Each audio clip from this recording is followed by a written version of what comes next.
This is episode 88 of the EdTech Takeout from Grantwood AEA. My name is Jonathan Wiley, and I'm joined today by Mindy Carney. Hello. Hello, Mindy. We're at it again. Episode 88. Yeah. We're getting close to 100. We are. Not this year. No, well, maybe not. Maybe. Well, I guess it's only Could March. be. I mean, that's only, 12 episodes away? Yeah.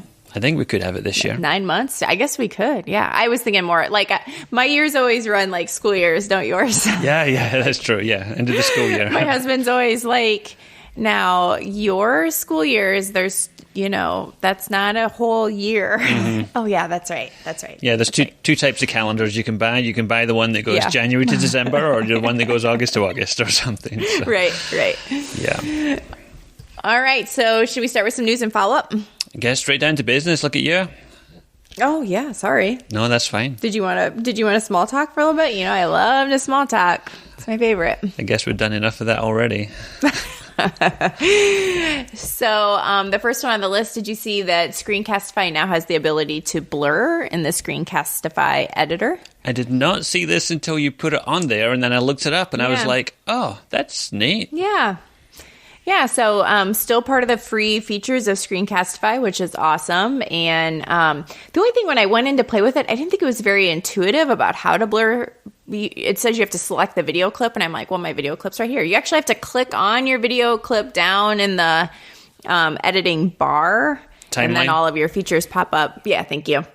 And so then, you're able to move, like a little blur bar and put it where you'd like it. So I thought that was a nice feature because that's not an easy thing to come by, to be honest. Like that little blur feature, you don't find that a lot of places. So yeah, it's one of those things you need. You usually need some kind of more professional video editor to do things like that. But there's always times where you will want to blur a username and password, or you want to blur a student face or something like that. So I think there's a way to do it. It's still a way to do it inside of YouTube if you need to. Yeah. But if you're not putting your video on YouTube, then, that's definitely a good option to have. So you betcha. I found a YouTube tutorial for it that another teacher did for his district. Oh, okay. So I will link that in the show for anybody else that wants to know how to blur in the Screencastify video editor. Nice. Okay. Some follow-up from last week, and after the big dump of Google updates that we got in the Learning with Google announcements, Eric Kurtz very kindly went through the entire list of updates, sorted them out by Google tool, and put links to all the places where you can find out more information, video clips if there's video demos, and he also listed out, which is, I think, super handy, which ones are going to be included in the free tiers of Google Workspace for Education, or which ones are going to be on the paid tiers. So if you're wondering if you have access to these things, I will link this in the show notes as well, and you can take a look at those. And hopefully we're going to talk about some of that stuff a little bit later. I think we will. We are a special guest. Right. Oh, now you're all on the edge of your seat, right? Yeah. Yes, our guest is the best person to talk about this, for sure. Right. Coming up soon. Yes. Well, look at this. So looks like there's some wheeling and dealing in EdTech. Yeah, I just threw these in here because some of these I just ran across by accident. But there's been some EdTech acquisitions. I don't know if these are very consequential, but I'm going to file these under things that make you go, huh. Oh, my. Okay. So it's an 80s reference. Okay. Yeah. 90s reference? Maybe. Early 90s? I don't know. I'll look that up later. Continue. Sorry.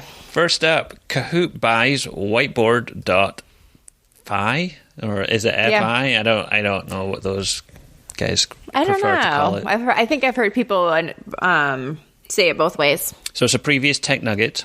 Whiteboard.fi apparently launched commercially in Finland in 2020, so just last year.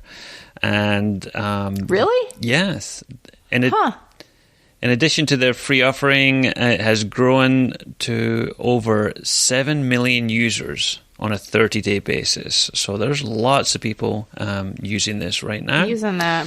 Yeah. Kahoot says they're going to use it to expand into new areas of learning and make Kahoot a trusted destination for all learners, whether at school, work, or home.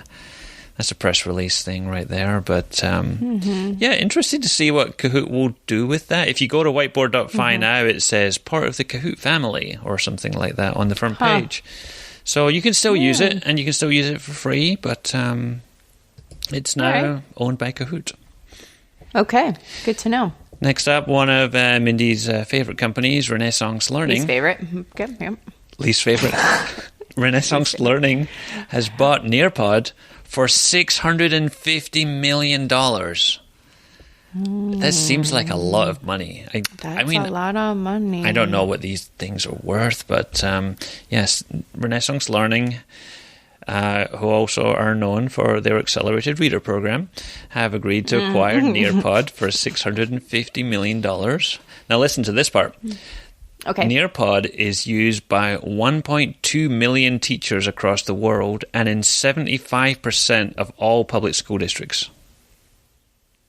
Would you have thought that? No.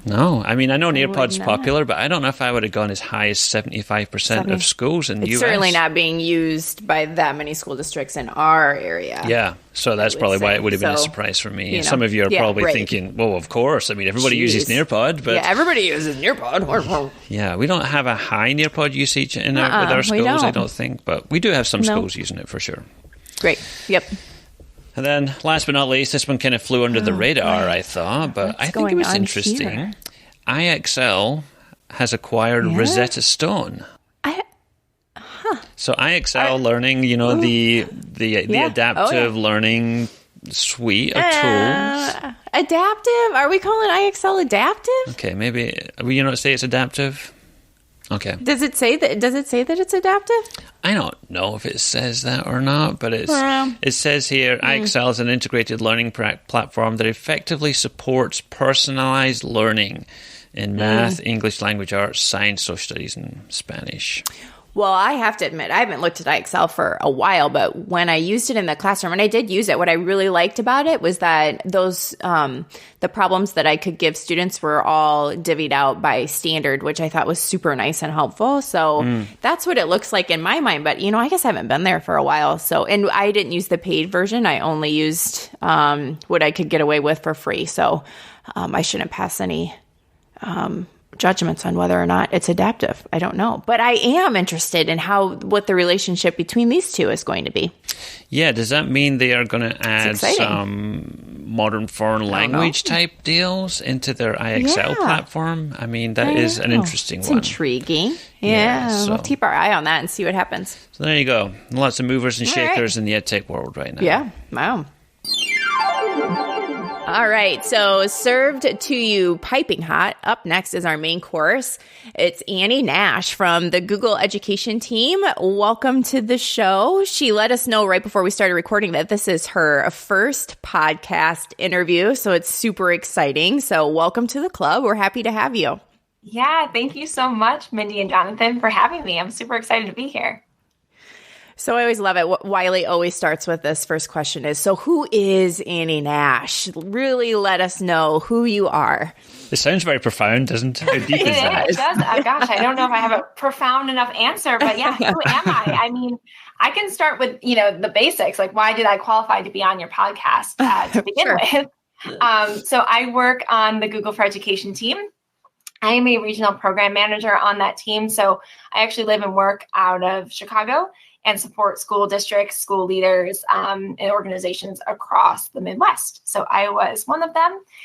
So I think that's how we all got connected in the first place. But a little more about me. I'm a born and bred Midwesterner, grew up in Michigan, went to school over in Chicago, did a brief stint back in the Ann Arbor area before coming back here. And I've been here for quite a while now.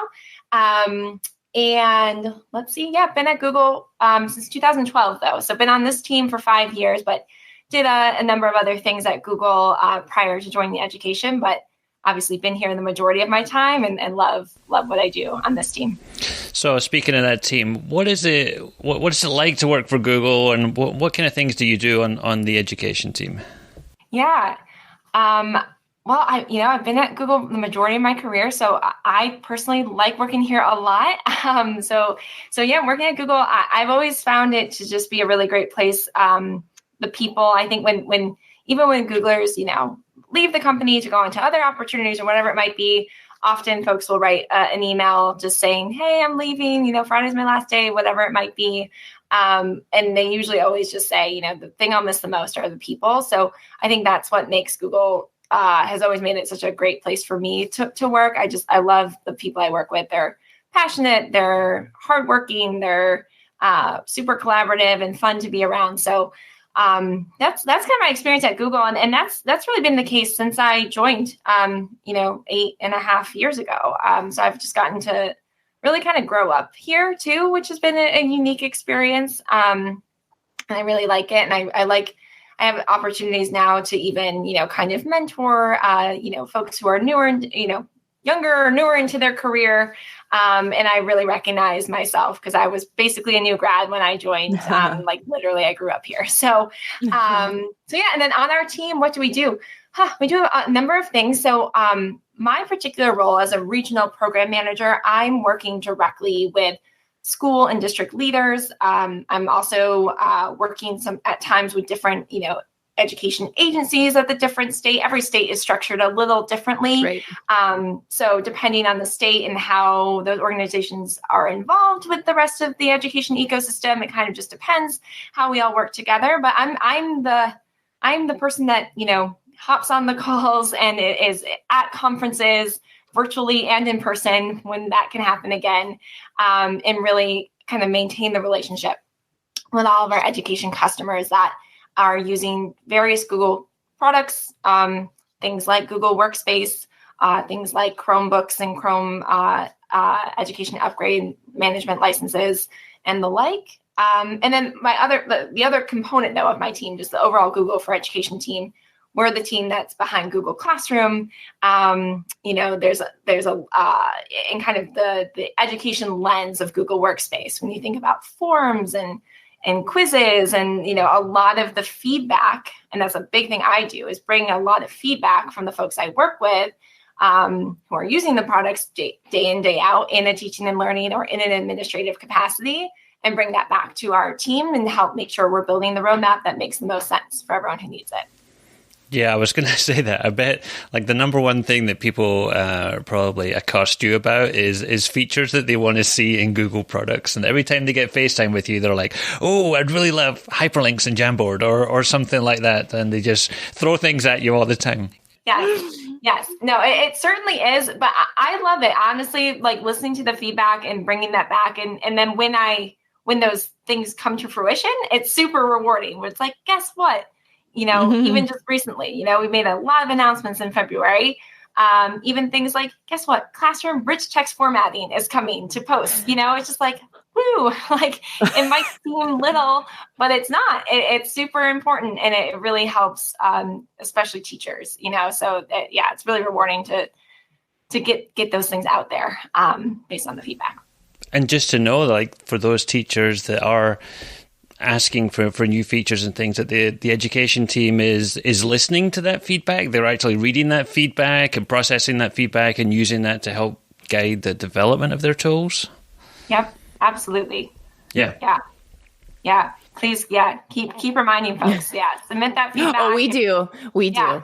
Good. No, it's true. One thing I really have always liked about this team is I think we do take user feedback super seriously. I don't think we come to it from a place of we have all the answers. I think we definitely come to it from a place of how can we best serve.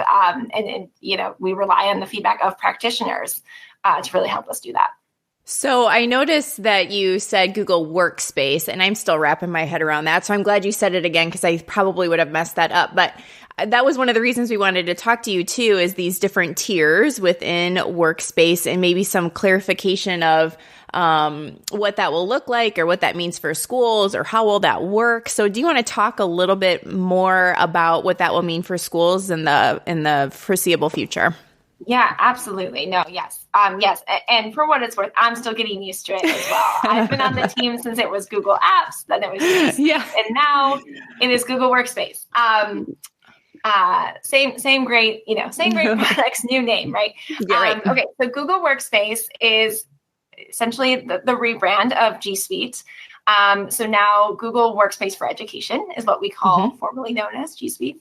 And just in February, we announced a lot of things. So we announced some different tiers, like you mentioned, Mindy. So for all the folks who have been using G Suite for Education and have been using it for free, are still using the free version, that version is now just called Google Workspace for Education Fundamentals.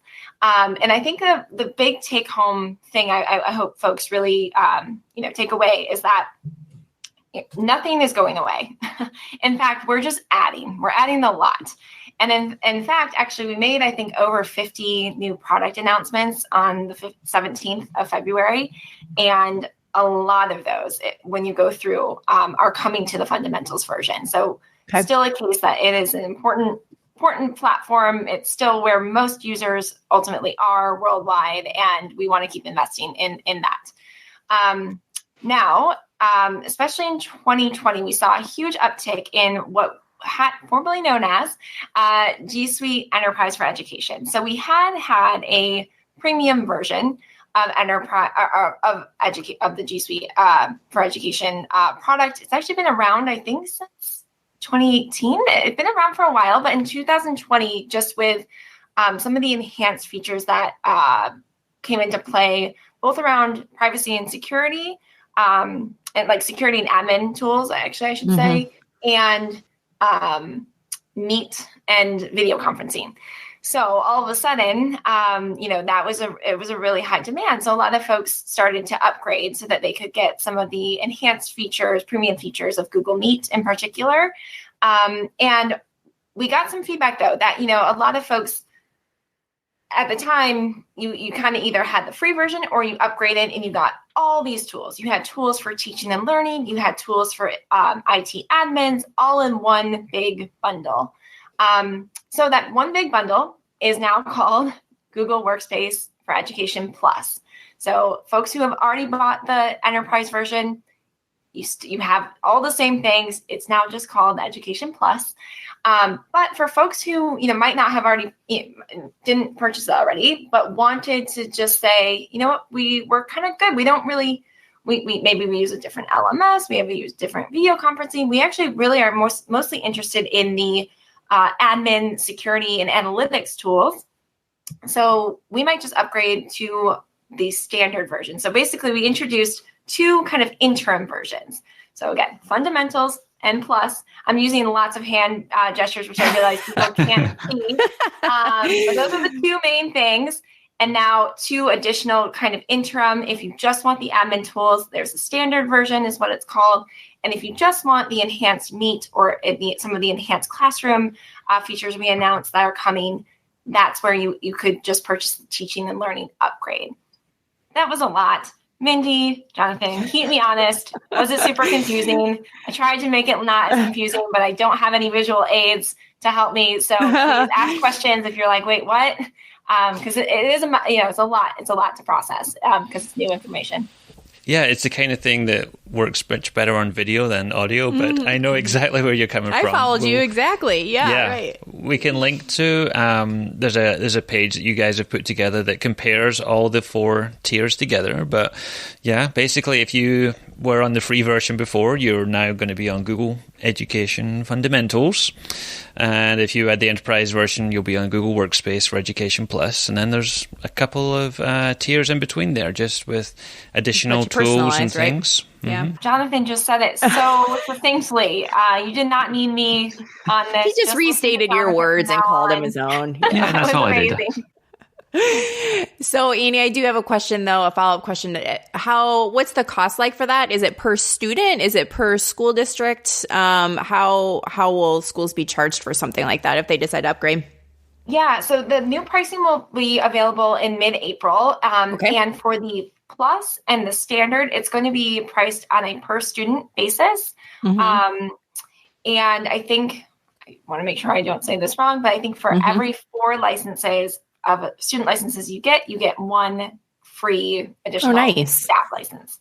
So that's how that's going to work. And then the only exception is with the teaching and learning upgrade.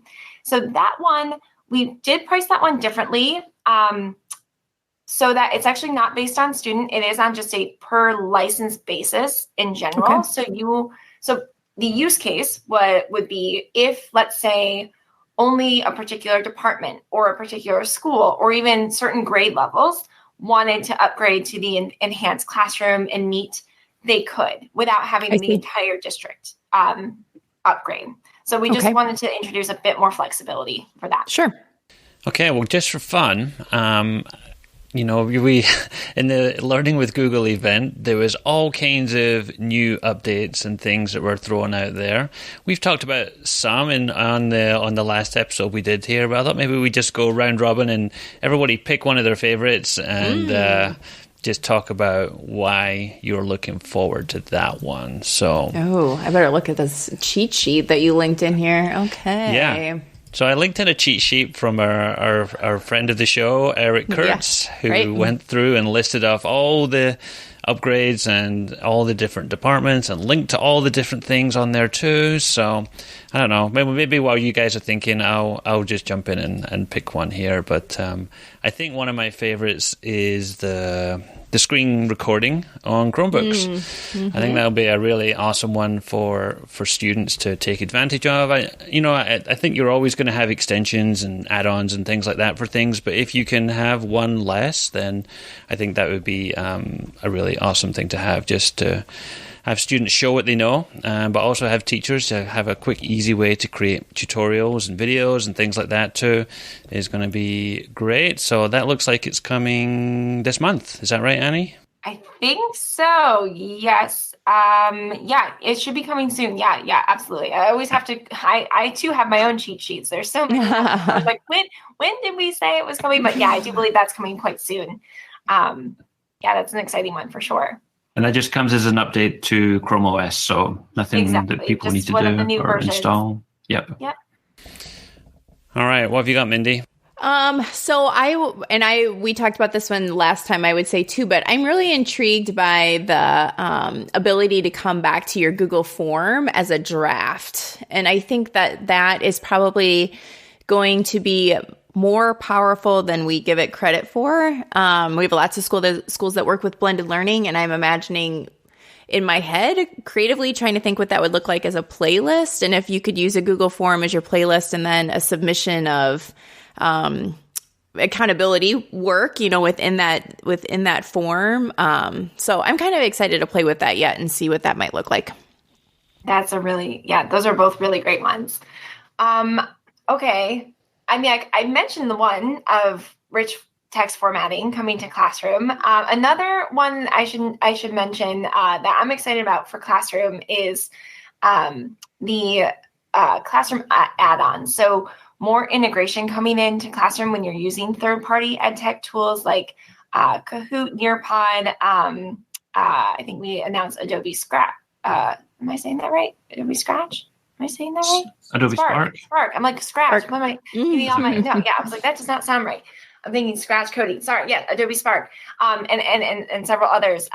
So just the ability to open those, attach those into assignments or posts, and then allow students to work on those things directly, all within the Classroom interface.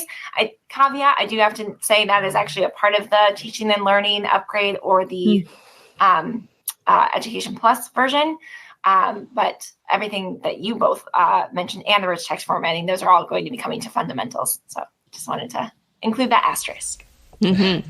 So previously you could share things from Kahoot and things like that to Classroom. How are these add-ons going to be different? So that you would just create your Kahoot quiz from Classroom and things like that? Is that how that's going to work now? Yeah, exactly. So it takes away, no extra logins would be required. And also kind of imagine, at least the way it's been described to me, is it hasn't launched yet. It's coming later this year. But when you open up your drive, let's say if you're creating a classroom post or a classroom assignment and you have access to all the things in your drive, if you have these integrations, you now just see those as options as well. So you can create it directly within Classroom, assign it, and then when students are opening it, they don't have to then even go to another tab. They can all work right within the Classroom interface. So that's it's kind of building on some of the integration that already exists.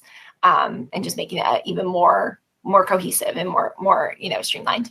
And there's lots of, I'm not even going to pick one, I don't think, but there's lots of great updates coming for Google Meet as well. I think during the spring when we went virtual and things like that, and a lot of people were turning to video calls, we heard a lot, how do you do this in Meet? And how do you do that in Meet? And sometimes the answer was, right now you can't do that in Meet. But it's great to see that those supports are coming for things like ending the meeting for all students and more admin controls and stuff like that. So those are great options to have on there. Yeah, and just on that point, ending the meeting for everyone, muting everyone on the call, those things are actually currently in the process of rolling out. So coming very soon. We've actually posted that on the Google Workspace updates blog. Just a quick plug for anyone. That's always a really great resource. If you're like, I know that they mentioned this, isn't out yet. When can I expect it? We always post everything there as soon as it starts to roll out. And usually it takes about 2 weeks or so to roll out, depending on, your district's release version, which don't want to get too far into the weeds, but yeah, there's like a fast track and then a scheduled track as well. So you can always ask your administrator if you're curious. All right. Well, Annie, a little birdie told me that you also have a passion for accessibility and for exploring some of the impact that those accessibility tools can have inside of Google. So can you speak to a little bit to that, about the importance of that and maybe of some of the new things that are coming out for people that need them? Yeah, absolutely. So I come from a family of special education teachers and parapros. My mom and my aunts, between the three of them. So I've always just really been passionate about accessibility, and I do a lot of work around I identify myself as being a member of the disability community, and do a lot of work with the disability community here in Chicago. So it is truly just a passion area of mine. And so your listeners might be familiar with the concept of a 20% project at Google. If you're not, it just means this idea that, you can kind of work on a passion project for up to 20% of your time. So this is one that I do, although it's really nice because I'm able to integrate it quite well into just my core role. And so I actually serve as my team's kind of accessibility subject matter expert or liaison, if you will, with our product teams. So I'm, able to, again, keep the feedback lines of communication very open, specifically from the education team and education users and the product managers and the UX designers and all the folks who are truly building everything. So I'm excited. There's so much, I think, already built in, especially right into Chromebooks. If folks are using Chrome OS, there's so many things that we just recently announced too, like switch access is now available on Chromebooks. If students, who have motor impairments that might use a switch device, they can use that on their Chromebook. Just even things with select to speak improvements in using our screen readers. There's a Chromebox screen reader, which is a very full screen reader built right into the Chromebooks, the Chromebook operating system or Chrome OS. And select to speak is what it sounds like. You can select just different areas, but there are lots of improvements coming, and some things that I have launched recently, just the ability to kind of dim the background to make it easier to follow along what's being read aloud. I just see for education, there's obviously so many implications beyond helping, users who might be hard of hearing or who are deaf, but also reading comprehension, things of that nature. So, with that lens for, universal design for learning as well. These are all areas that I find so fascinating. I don't profess to be an expert, but I'm just passionate, and I'm always looking to learn more as well. So that's a little bit about the accessibility stuff. Yeah, you talked about UDL there, and I think that relates back to one of the things I think I'm seeing more and more of in classrooms, and that's just the thought that although these types of features were created for a specific group of people to help them with their needs, that it's tools that everybody can use. And so my son, and he'll use speech to text quite a lot. He's in 3rd grade. He doesn't need to, but his typing is not great right now, and his spelling is not great right now. So he uses things like speech to text to get his thoughts down on the page. And if you're not, assessing his spelling, then what's the harm in that? And I think that's just one example of many different things that you can use on your devices for accessibility features.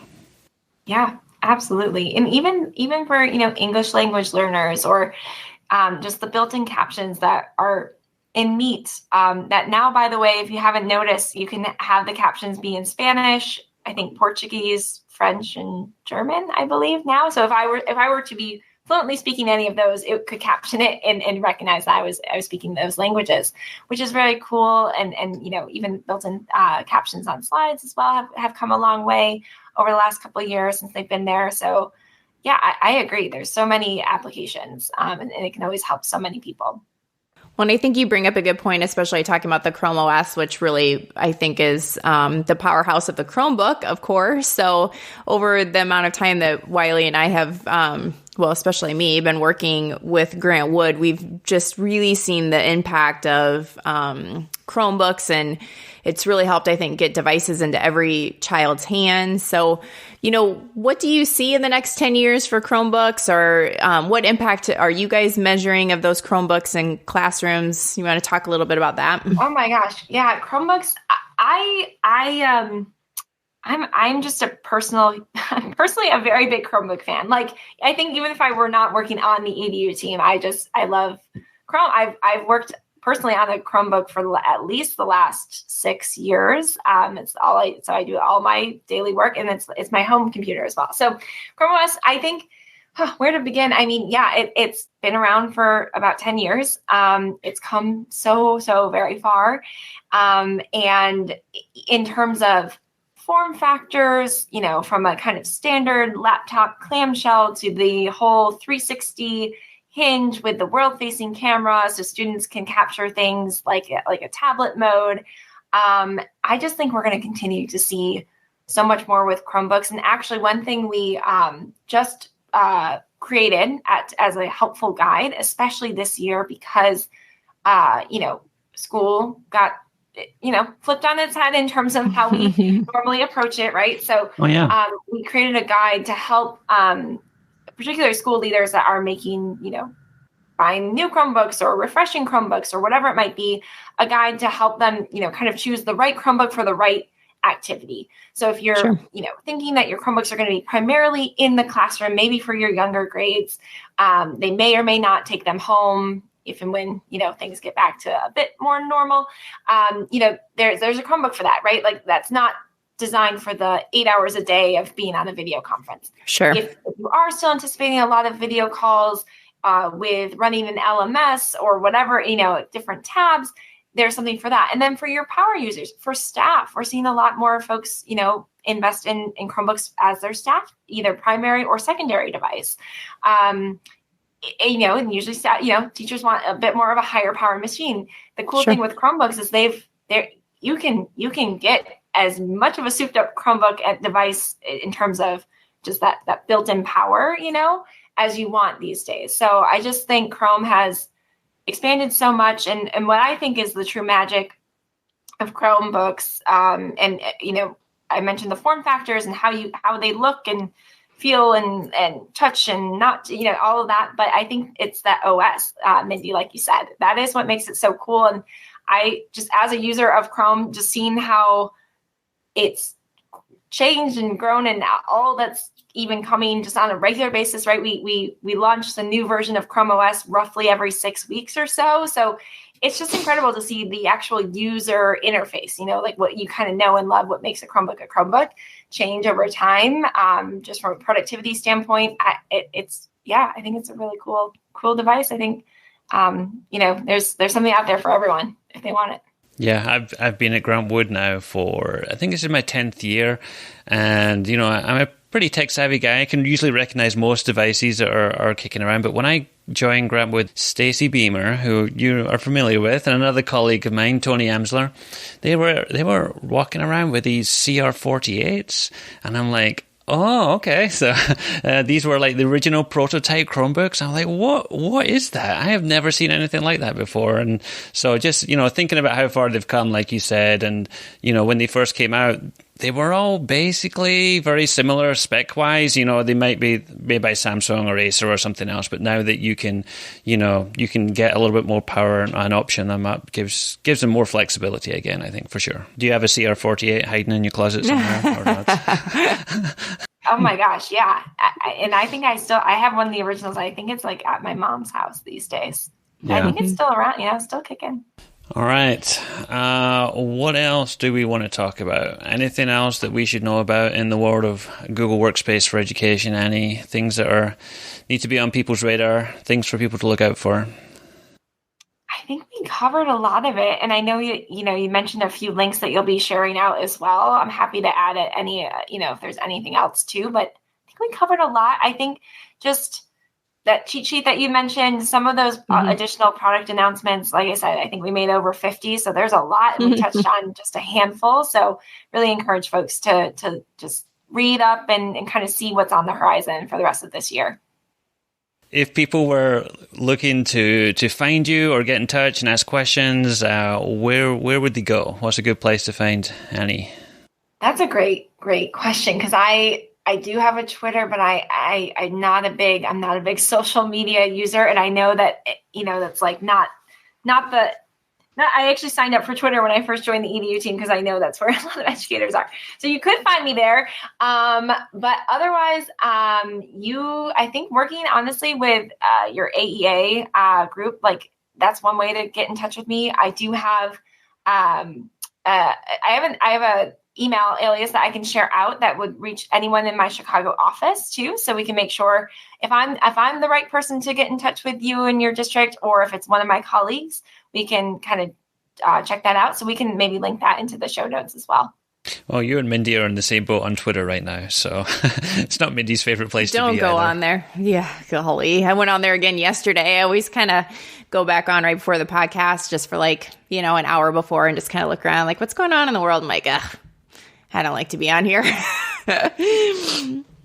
Well, Annie, thank you so much for coming on and sharing with us and kind of clarifying, I think, some of the questions we had too around those new tiers for the Google Workspace, and just kind of sharing your insight. It's always nice to just talk to someone new, and we talk at Google so much, on the podcast and stuff. So thank you so much for coming on. Oh my gosh. Thank you both so much for having me. This was super fun. You made a very fun and easy first podcast experience. So thank you very much for that. All right. So up next, my favorite part of the show is Tech Nuggets. All right. Tech Nuggets. I like Tech Nuggets. Yeah, I know. Are you going first then? I can if you like. Okay. Sure. Oh.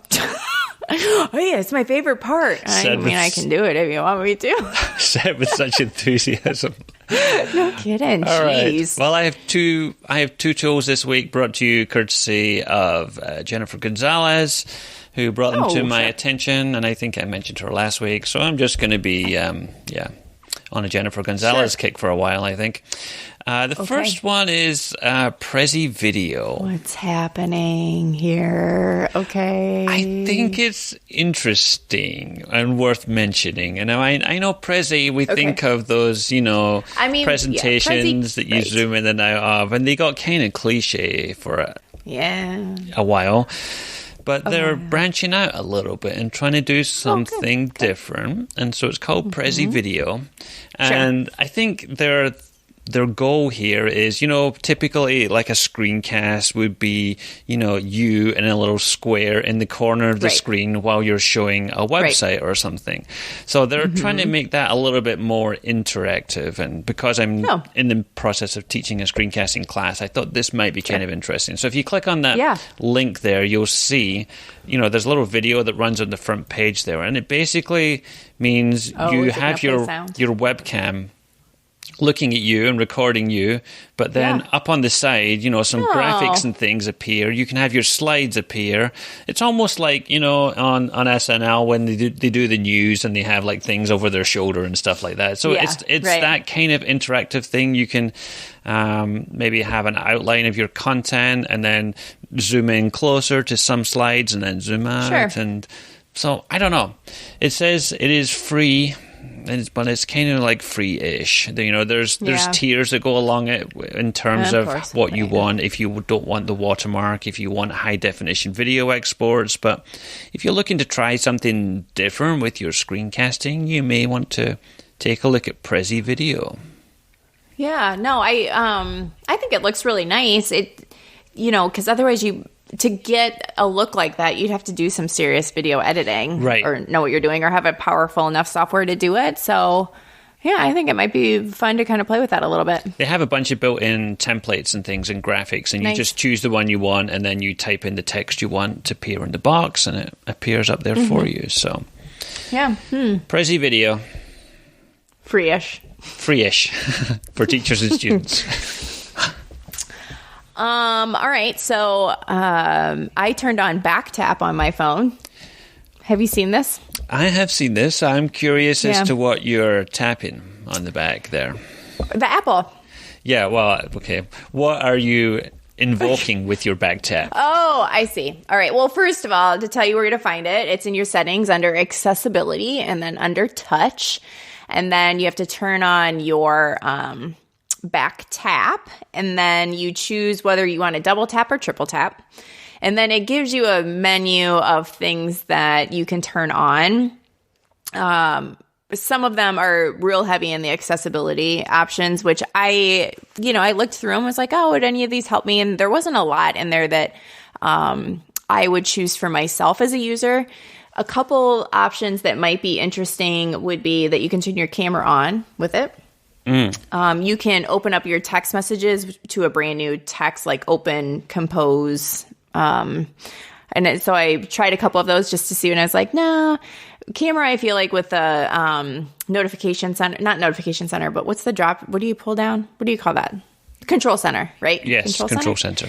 That's a pretty easy thing for me to do, and it's right there on your home screen too, even when your screen is locked. So actually, what I turned on, and this is going to sound super weird, is I turned on my notification center with it, because for some reason I feel like with the updates to the iOS as it's kind of gone on, is that notification center doesn't just show up anymore. Like it used to be, you could just pull down on your lock screen, and I feel like that isn't either working for me, or maybe it's in my settings somewhere. But so I have a lot of my notifications turned to not persistent, so they'll just flash on my phone and then they'll go away.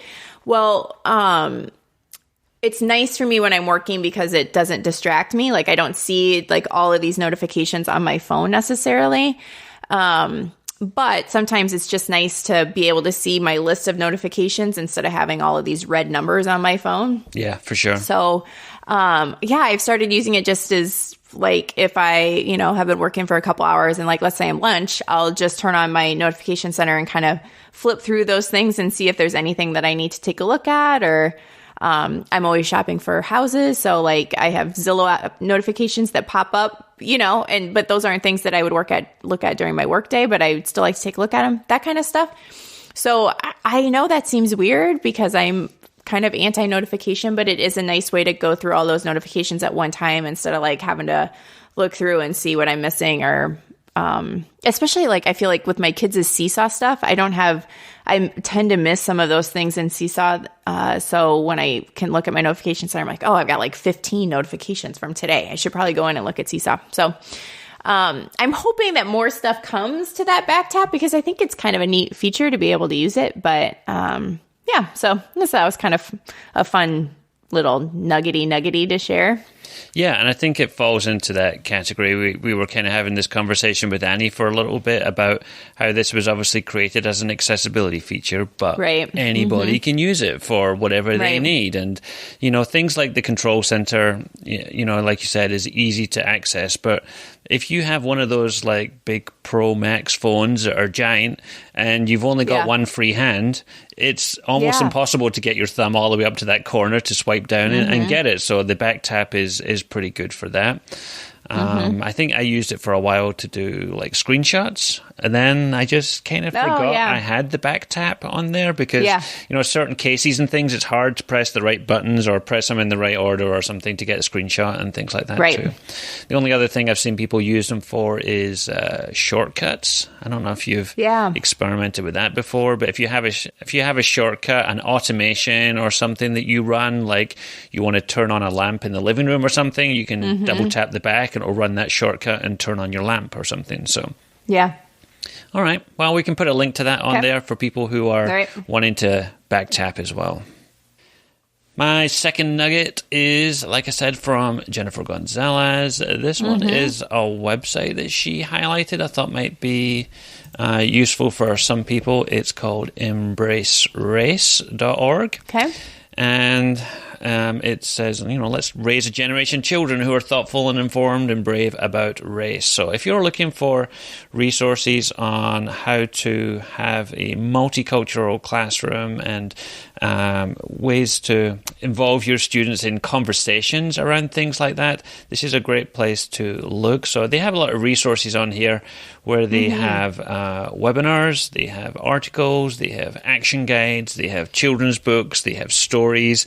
And, I know if probably the biggest thing when people are trying to do things like that is they don't know where to go to find, examples of multicultural stories and things like that. And having all in one place is a nice thing to have. So it's a non-profit thing. It was started by a husband and wife, but got bigger much faster, and they now have a national advisory group and a leadership team and all this kind of stuff on there too. So they have an email newsletter too if you want to sign up and get resources from them. So Embrace Race. I hadn't heard of that one before. That's a great resource. Yeah. All right. My last tech nugget goes with PeerDeck. So we've talked quite a bit about PeerDeck in the past, but there are some resources through PeerDeck. They've paired. Did you see what I did there? Yeah. With Be Internet Awesome, which is a Google tool around digital citizenship. And so they have built some templates together. So involving the interactivity of PeerDeck and the ability to kind of collect some data, as well as the great resources from Be Internet Awesome. So in the show notes, we'll share a link to the page where you can get those resources. And actually, when you go to this page, you have to install, it says install, which I was like, that doesn't make sense, but it installs all of these resources into your Google Drive. And so they're put into folders by units within Internet Awesome. And I just think it's another great way. We haven't talked digital citizenship much lately, it doesn't seem like, but just another great resource to get kids talking about their internet usage. And I believe I saw a template in there that talks a lot about,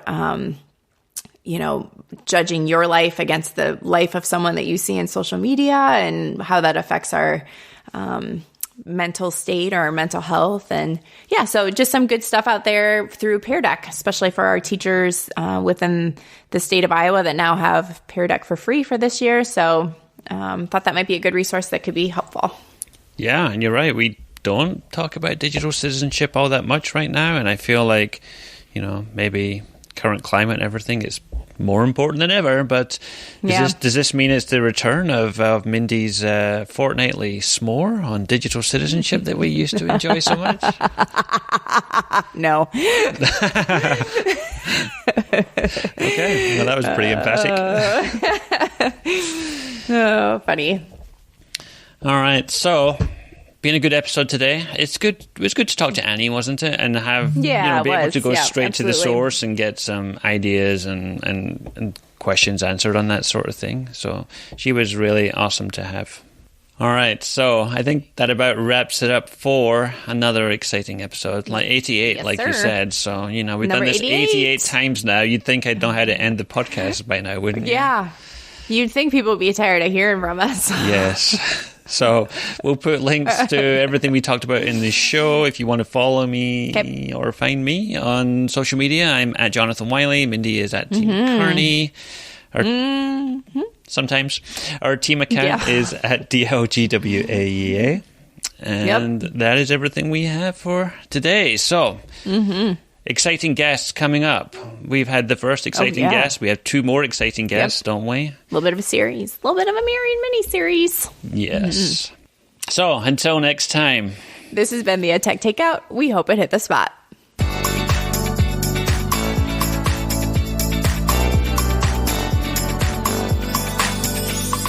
For more information on today's episode, please visit dlgwaea.org/podcast.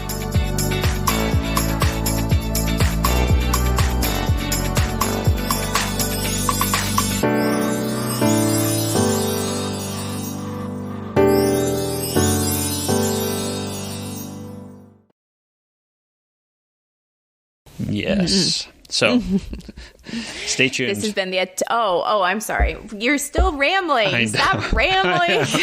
I'm just verbal diarrhea right now. Yes.